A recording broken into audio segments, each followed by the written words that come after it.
Hello again, and welcome to Winning with the Wrangler at Dick Powell's Leadership Corner, brought to you by Earth, Wind, Fire, Water Training and Development, where our passion is building leaders of today and tomorrow. Leaders, today we're going to look at some things that hopefully don't turn you on your ear, but I hope your ear gets turned on. Now, the information on today's program comes from many different places and many different people. So if you hear yourself in our discussion today, please remember, it's not all about you. Now, let's take a look at this. We're going to take a look at today at planning, leadership planning. What does that mean? And who should be doing it? And how often should it be done? And, here's the story for the day. We're working with a major organization, and they came up with an idea to go and sit with some people and perform a 5-year plan. Now, they really believed in their hearts, I think, that they could do this all in one day. They scheduled 6 hours, a couple hours in the morning to have a lunch together, and then a couple hours in the afternoon. And they were going to come up with a complete vision and a working plan for a 5-year organizational opportunity. Well, first of all, when we're talking about planning, I want to tell you that that's a little bit ambitious. That's a good word. You see, it just doesn't work that way.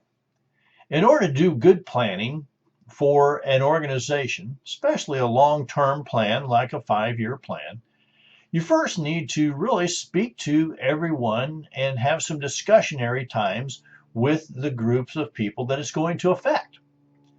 If this is a church, that means really having those meetings with the congregation, both in large form and small groups, to really find out where their brains are and where they see things going and how they would like to have it done. You see, building that vision is more than just one person's job.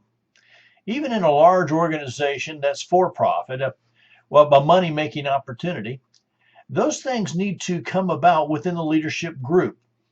I don't believe it ever can happen in a day, though. I do believe that it can get good started in a day and get some good information and good ideas and get going on it. And I believe that a good 5-year plan sometimes will take several weeks to actually put together, of 1 or 2 hour meetings in those several weeks with a group of people who are actually working on a talented piece to put it together.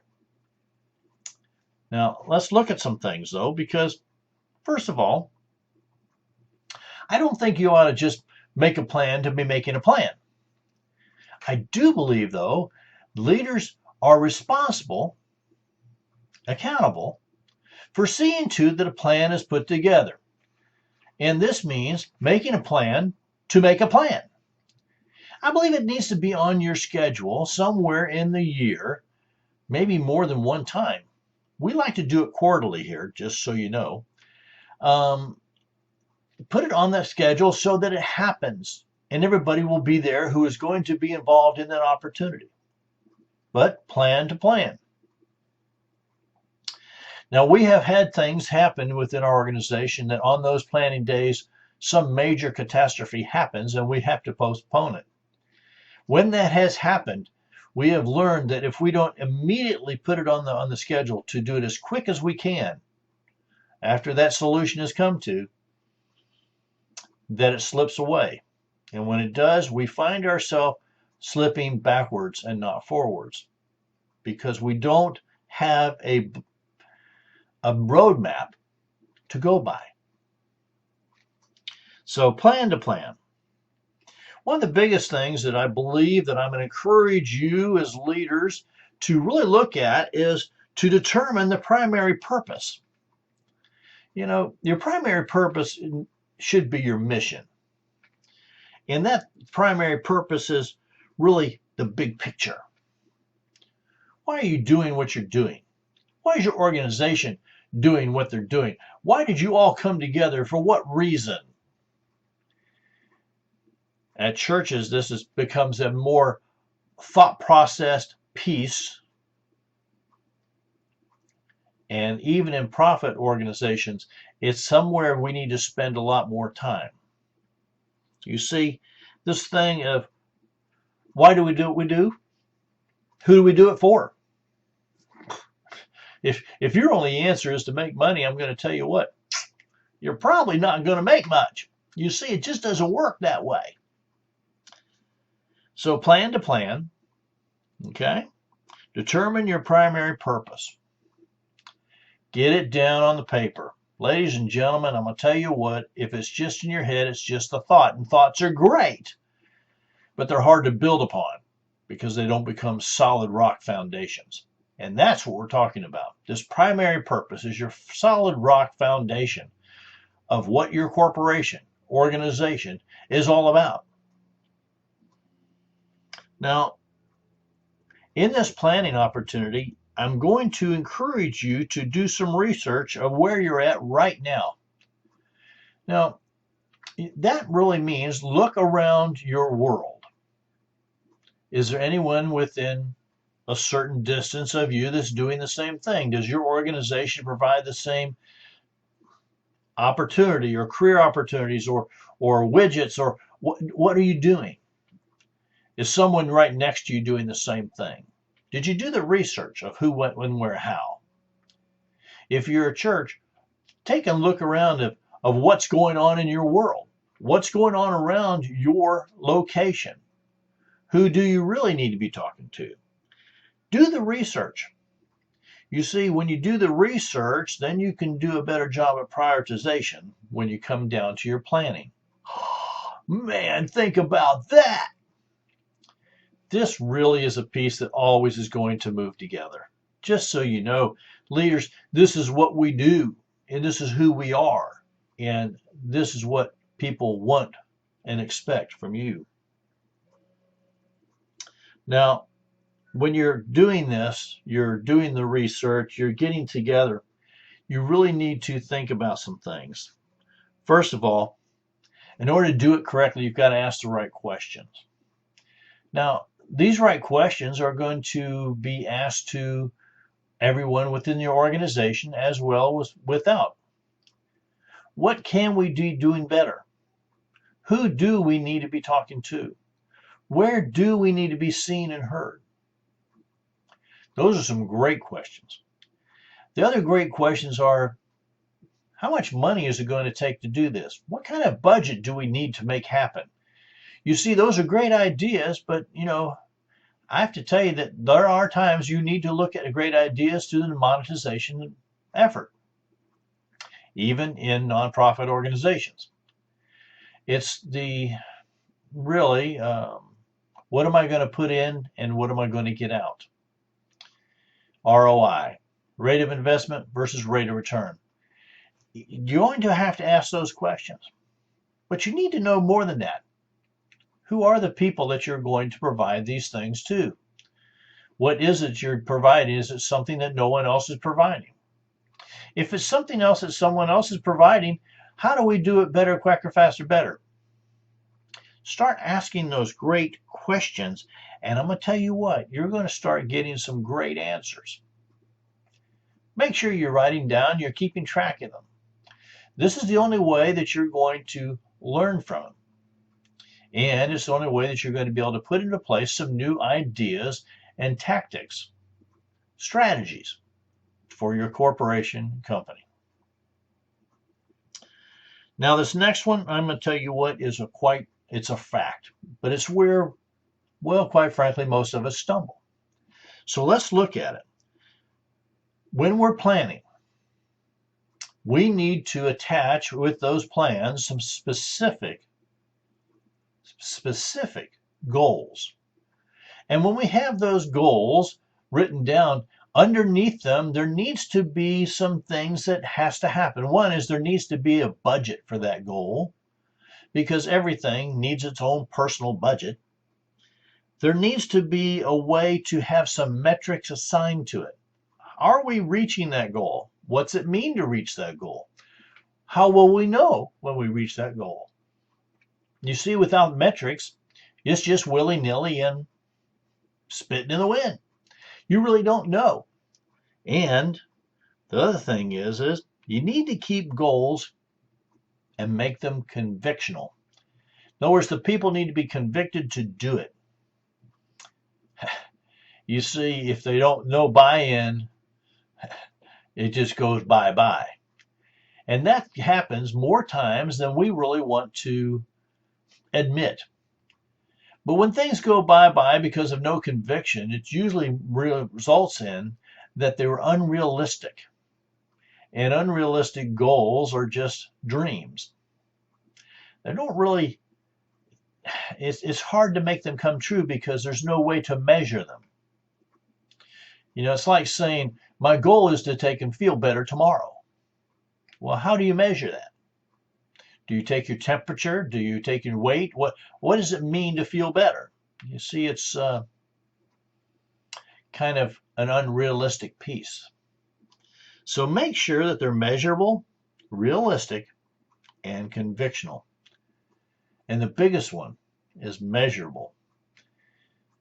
On your plan needs to be that type of measurable piece. I always put budgets in every goal that we have, and we assign in every goal a person who is responsible for it. That ensures things happen. Well, in making plans and doing planning, I have to encourage you to encourage others to have great communication. And the great communication needs to be concise, it needs to be clear, and it needs to be truthful or truth-filled. Don't communicate things that aren't true. Stay on topic. Be clear and concise. And I've often said, be short. You see, the communicating of your planning really starts to take effect on how we do our company and how we do our business. And no matter if you're looking at your planning your vacation for your family, or you're planning a getaway for your leadership group, or no matter what you're planning, it all comes down to two things. One, the long range plan. That's just getting it on the calendar. And then the short range plan of who's in charge, what's the budget, who's responsible, all the different parts and pieces that go into it. And under every goal needs to be all those lists. You see, that's the way we have accountability. And that's the way we make things happen, by the way, because actions will make it happen. Now, I'm going to encourage you, though, at this time to, as you're going through this planning process, if someone sticks out of something on the plan, make sure that you're discussing it with open, honest communication while looking for and with, not banging them on the head, but looking for objections, looking for ways that maybe this one just isn't going to work well. And I'm going to tell you what, you can't really say that without doing some research on that suggestion or on that piece. That's why this takes time. You see, the first blush of any plan is just really getting some ideas down on paper with some kind of dates that go along with it so you can get the calendar. But then it takes really some time to look into those opportunities and really research them and find out if they're going to be a part of our mission, our purpose, and our vision, our long-range plan, or our big picture is what I like to put it as. So, you're looking at those things through those eyes, but if you don't do the research on them, again, you're just willy-nilly, well, it might work, well, that could happen, and I just think that's a terrible way to bring things to the table. So I encourage people to that's why this thing takes time. get together, meet, do a basic plan, meet again with people who have brought through the ideas, and hopefully I'm going to encourage them to have researched them so they have the pieces to go along with it. In other words, they already have looked at the obstacles of this piece, or they've talked to someone else in the group, and someone in the group said, hey, have you thought about this? And they've gone and done the research on it, so they're able to present it in a manner that is going to be good. You see, it's this plan takes time. You cannot do a 5-year plan in 6 hours. Well, you can, and this organization did. Another story for another time. Ongoing planning environment.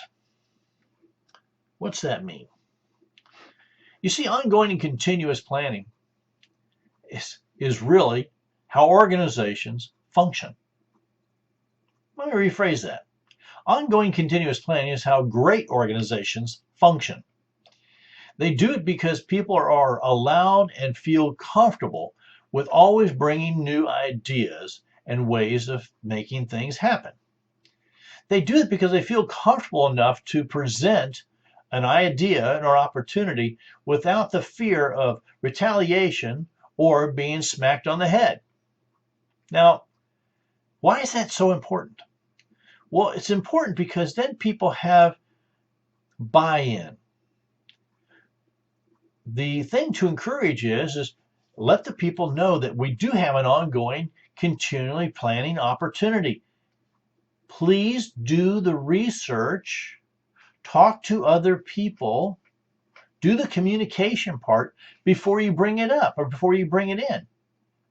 You see, that means they're prepared. Prior planning, preparation. You see, it just works together.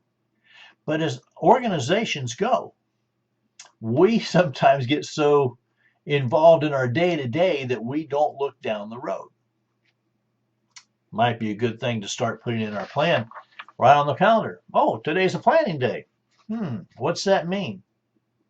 I should have, put that backdated a little bit and said a week before, start putting my ideas together and doing the research on them. That could be what it means. I'm going to encourage all of you leaders as well as the people you work with to schedule everything that you can. Both on your daily piece, on your weekly piece, on your monthly piece, on your yearly 5-year plan. Schedule everything you can with MARF in mind.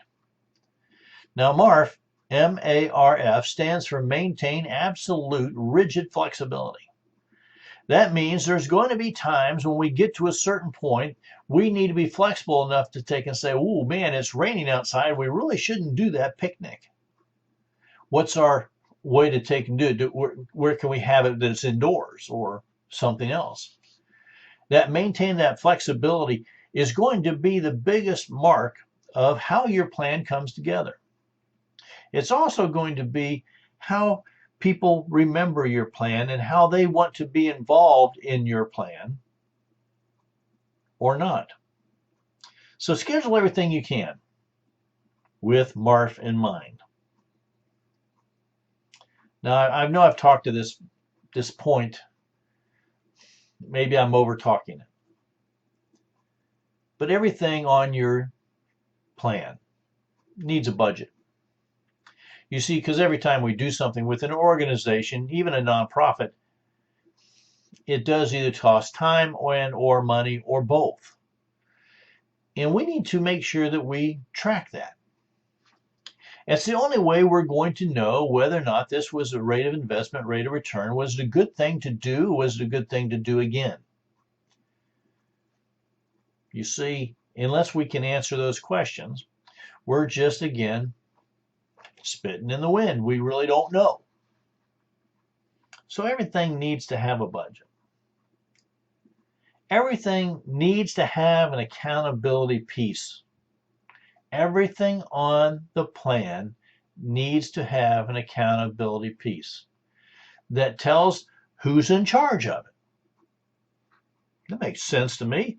Who somebody sees it and, well, who do I go to? I want to help, or I have an idea, or something. Who do I go talk to?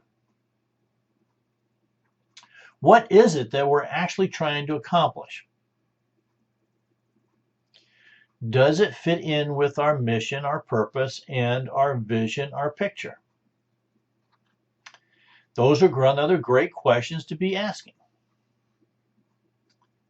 When is this to happen? Is it on the calendar? Now, once it goes on the calendar, the person who is in charge needs to do some backdating so that they know that every month they're going to report on how they're coming to that opportunity. We're doing really well. We're within budget. We have everything, or, hey, we don't think this is going to work. We need to take and do a workaround or something else. If without that person in charge, it's again, it's not mine. Woo-hoo. That's not a good thing. So who, what, when? Get it on the calendar. Do the back date. Make sure things are happening. The where. Where is this thing happening? Is it at our organization's building? Is it off-site? Is it a trade show? Where is it at? Because logistics are going to come into play in all those parts and pieces. And that's going to go back to the who. Which brings us to the how. How are we getting this done? That goes all the way back up front, because the person who is in charge of this goal or this opportunity is going to need to put together a team of how they're going to do it, who's doing what, when, where, how. Again, it starts to break it down. When we do this on our original plan, here's what happens. Things actually get accomplished because it starts to delegate the different parts and pieces. Instead of one person, I'm the leader and I'm going to do it all. Now you have many people doing lots of pieces. Excuse me. That in itself is going to help you as a leader. And it's going to help the organization. I have found over and over that when we have this accountability piece, we have about a 99% chance of making this actually happen. Very few times do these things fall apart at the end when all these pieces are in place. All right, let's see what we've got here. Evaluation. I actually borrowed this statement from John Maxwell because on evaluation, I just loved what he said. He said, evaluation prevents stagnation and exaggeration. And when we're doing planning, if we don't have a way to look back, if we didn't keep track of the things that we did prior, how do we know if they worked or not? Now, I'm going to encourage that you do this evaluation 2 times. One, the day of the opportunity. As soon as it's over, you grab the team and you put them together and you do the evaluation immediately. And 2, you do it a couple weeks later. You get back together and look at the evaluations and talk about it again. The longer you put off the evaluation, the more you're not going to remember. And because we're human, we like to remember the good things, and we sometimes glass over the bad things. Now, what happens then is that we go to do this opportunity again, and we kind of forgot about it. We went way over budget. Or, it rained that day and we didn't have a plan B. Or, the speaker didn't show up, or whatever happened. Even though we jumped in, we pulled it off, made it really great. If you don't do the evaluation immediately after the opportunity. You will forget things that you need to have written down. Now, if you've asked the populace, the group that you've presented to or you've been with to do an evaluation, which I encourage you to do this two things for me. Read through the entire ones. The very worst one, the person that just ripped you a new one, throw that away. The person that just said you were better than walking on water, throw that one away. And then really start making a list of the ones that are common threads of the situation. Then and only then are you going to get a true evaluation. These are some things that we've found over and over on leadership planning that really come into effect every single time, no matter what group we're working with, from families to churches to organizations to nonprofits. It just doesn't seem to matter. These go on and on. Number one, plan to plan. Number two, determine your primary purpose, your vision, your big picture. Number three, research where you are right now and where you want to go. Number four, prioritize what is needed right now to move ahead. What do I need? Ask the right questions. Set specific, measurable, realistic, convictional goals. Communication. Keep it to clear, concise, and truth-filled. Identify obstacles. Look for solutions. Ongoing planning environment for all. Schedule everything you can with MARF in mind. Maintain absolute rigid flexibility. Everything needs a budget of its own. Accountability. Know the who, what, when, where, and how of each goal or item that's on the plan. And evaluation prevents stagnation and exaggeration. I was doing an evaluation and I was reading it and they told me how much money they made and how great it was. And I went back and looked at the budget and saw that the overrun was just exorbitant. So the evaluations didn't match the budget. You need to always be thinking of who's overlooking your opportunity. Well, I see our time has come to a close like usual, and so I'm going to say this. On behalf of myself, Dick Powell, and the whole Leadership Corner team, I want to say thank you for being a part of today's program. Our hope is that you've received a nugget of wisdom and guidance that will help you become a better leader. If you have any questions or comments on today's program, don't hesitate. Give us a call, 727-422-1833, 727-422-1833, or send me an email, dick@ewfw.org, dick@ewfw.org. Go to the website, spend some time, look around, and click on that button, send me a note, www.ewfw.org, www.ewfw.org. Now, I'm going to give you a challenge. As you're going through your weekly or monthly plan, and you come up with something that I need to add to this thought process, please don't hesitate. Just give me a call. Send me an email. Let me know that you're going through this plan and you're working on it with your whole team, and that it's going on as an ongoing continuous piece, not something that just happens once every 5 years. Please, please know that this will take your organization where it is destined to go if you take the time to put into it. When you know that you're ready to have me, Dick Powell, come and put on a leadership seminar at your location, please don't hesitate. Give us a call. We book up pretty quick for the year, and we need to have that information as fast as we can. So give us a call here at 727-422-1833. Make the date.